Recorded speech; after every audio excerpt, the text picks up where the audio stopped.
দলবল বেঁধে আর বাঁশের লাঠি নিয়ে আমরা যেভাবে যাচ্ছি, সবাই পাশাপাশি ভাবছে আমরা যেন কোনো এক যুদ্ধক্ষেত্রে যাচ্ছি। অ্যাকচুয়ালি যুদ্ধক্ষেত্র বলাও চলে। আমরা যাচ্ছি কুল ভাঙতে। চতুর্দিকে যেরকম আম কাঁঠাল পাকছে, সেরকম কুলটাও পেকে গেছে। তাই আমার বাবার বাড়ির পাশে মাঠে একটি কুলের গাছ আছে, আর ওই কুল গাছে অনেক কুল পেকে গেছে। তাই সবাই মিলে যাচ্ছি কুল ভাঙতে। তোমরা ভিডিওটি না টেনে দেখতে থাকো আমরা কিভাবে কুল ভাঙি।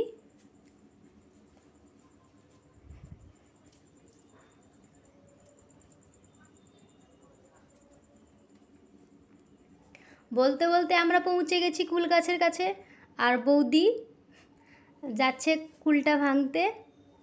গাছটা এতটাই বড় যে লাঠিটা আমাদের পাচ্ছে না।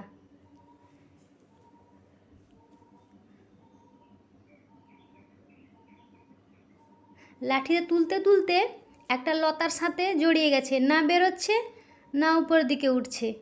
তাই জেঠু আমাদেরকে একটু হেল্প করছে কুল ভাঙার জন্য। কুল গাছে এতই কুল পেকে গেছে, একটু নাড়াতেই পুরো ঝড়ের মতন পড়ে যাচ্ছে কুলগুলা। এখন কুল গাছে কুলও থাকে, নিচে পড়েও থাকে, কেউ খাওয়ার মতন কেউ নেই। আমরা যখন ছোট ছিলাম তখন কুল পাকলে সারাক্ষণ যেন কুল গাছের কাছে থাকতাম, আর কাঁচা কুল কুড়িয়ে নিয়ে গিয়ে রাত্রে ভিজিয়ে রেখে দিতাম, পরের দিন পেকে গেলে খেতাম। আর এখন খাওয়ার মতন কেউ নেই। দেখো কুলগুলা আমাদের ভাঙা হয়ে গেছে, কত কুল পড়েছে। এবার সবাই মিলে কুল কুড়াতে শুরু করেছি।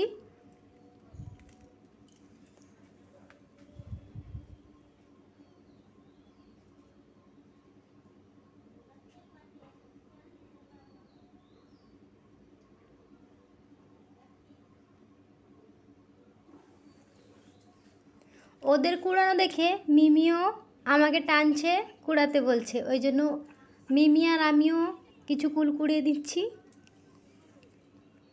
দেখো আমাদের সমস্ত কুল কুড়ানো হয়ে গেছে। এবার চলে যাচ্ছি ঘরের দিকে।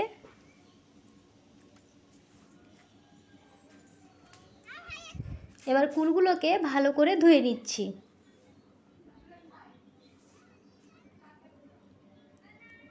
দেখো কত কুল কুড়িয়ে নিয়ে চলে এসেছি, পরিষ্কার করে নিয়েছি। এবার খাওয়ার পালা।